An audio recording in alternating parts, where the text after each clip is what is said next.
You might think you can't turn a flip-flop into a piece of art, but you would be so wrong.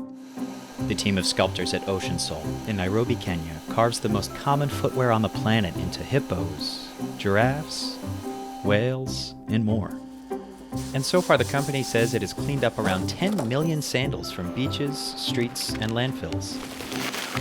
They cost like $1. The problem with that is they break very easily. So what you have is a huge menace. It flip-flops everywhere. In fact, in some parts of the world, flip-flops make up nearly a quarter of ocean plastic. Can a team of hand-carving artisans make a dent in such a huge source of litter? We went to Nairobi to see how Ocean Soul makes art using worldwide waste. This style of sandal is some of the oldest footwear we have, dating back thousands of years. As plastic became cheaper toward the end of the 20th century, foam flip-flops took off. Today, we make over 1 billion of them every year, but most don't last long. That means a lot of flip-flops end up in landfills and waterways. In Kenya, the coasts are often littered with them. So trashes come from even as far as from India, Philippines to over here. So sometimes we are shocked. We have a network of collectors that collect flip-flops from our weekly beach cleanup efforts at the coast of Kenya. When you bring the flip-flops to us, we pay you an equivalent of 30 cents US per kilogram. You'd need to bag more than 25 pairs to make the minimum daily wage of a typical worker in Nairobi. All told, collectors usually bring in about 1 ton of flip-flops per week. That's more than 3,000 sandals. First, the shoes go through a thorough hand wash using water and detergent. We live in a very hot climate. It takes probably 2 to 3 hours for them to dry, and then our artists will come to pick them and use them to make the sculptures. For small and medium sculptures, workers die-cut the flip-flops into templates.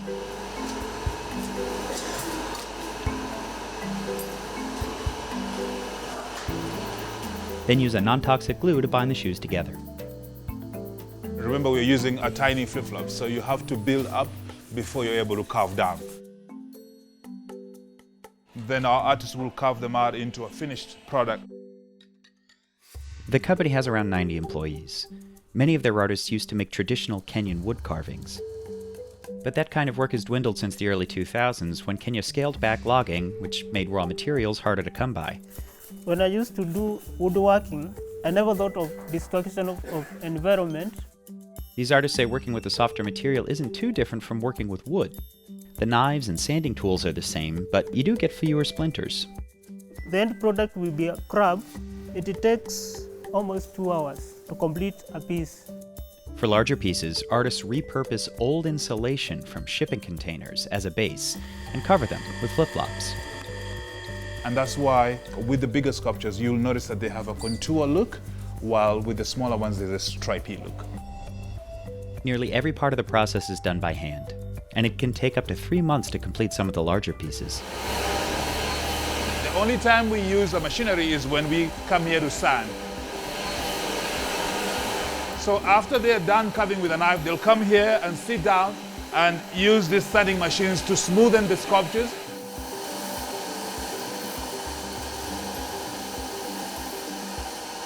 I'm gonna walk out of here because it's too noisy. The company keeps a stock of marine animals, like turtles and whales, in keeping with the clean ocean theme. There's also safari-inspired carvings, like elephants and giraffes, which are the best sellers. People say that they love them because of their twisted necks, and they also have beautiful eyelashes. The sandal shavings get repurposed. We have a shredder in the back that shreds them into smaller pieces like this.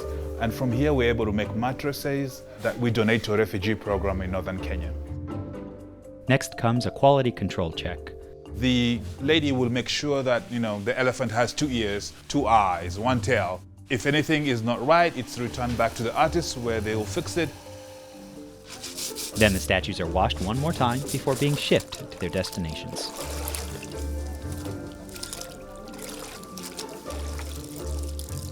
The plastic and rubber often used in flip-flops poses a unique danger to marine life. They actually target plastic thinking that is food. The smaller fish, having ingested plastic, tends to be buoyant in that they are not able to dive down into the ocean because of that light material in their stomach.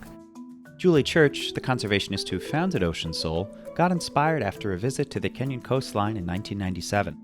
She noticed that a lot of kids were making toys out of discarded flip-flops, and from there she got an idea that she could actually replicate the same model.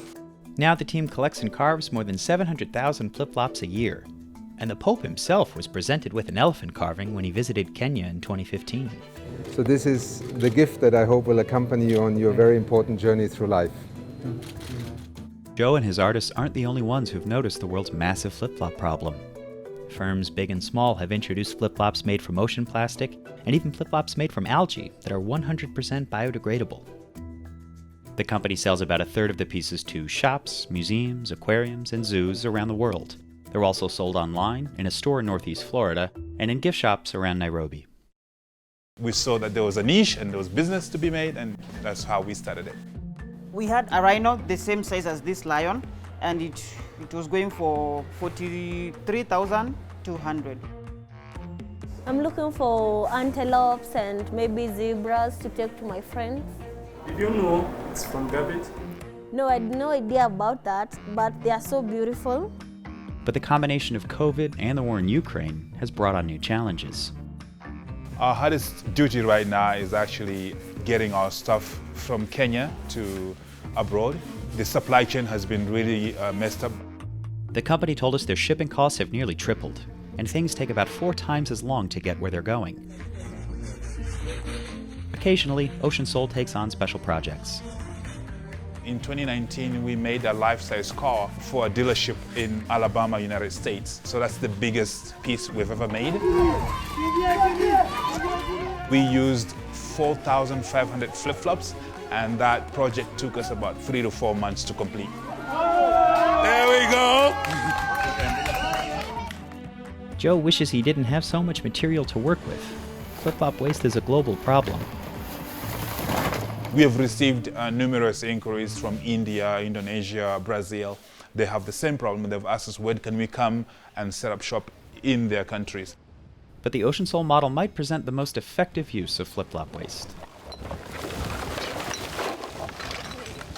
The foam material for forming the flip-flop is an irreversible process. When a company comes up with a way of using the flip-flop, the whole piece as it is, it's a big advantage. Until they run out of material, artists like David will continue turning trash into treasure, one shoe at a time. Yeah, I'm very proud of the work we do, because when we recycle the flip-flops, we save the environment, and also people admire what we make.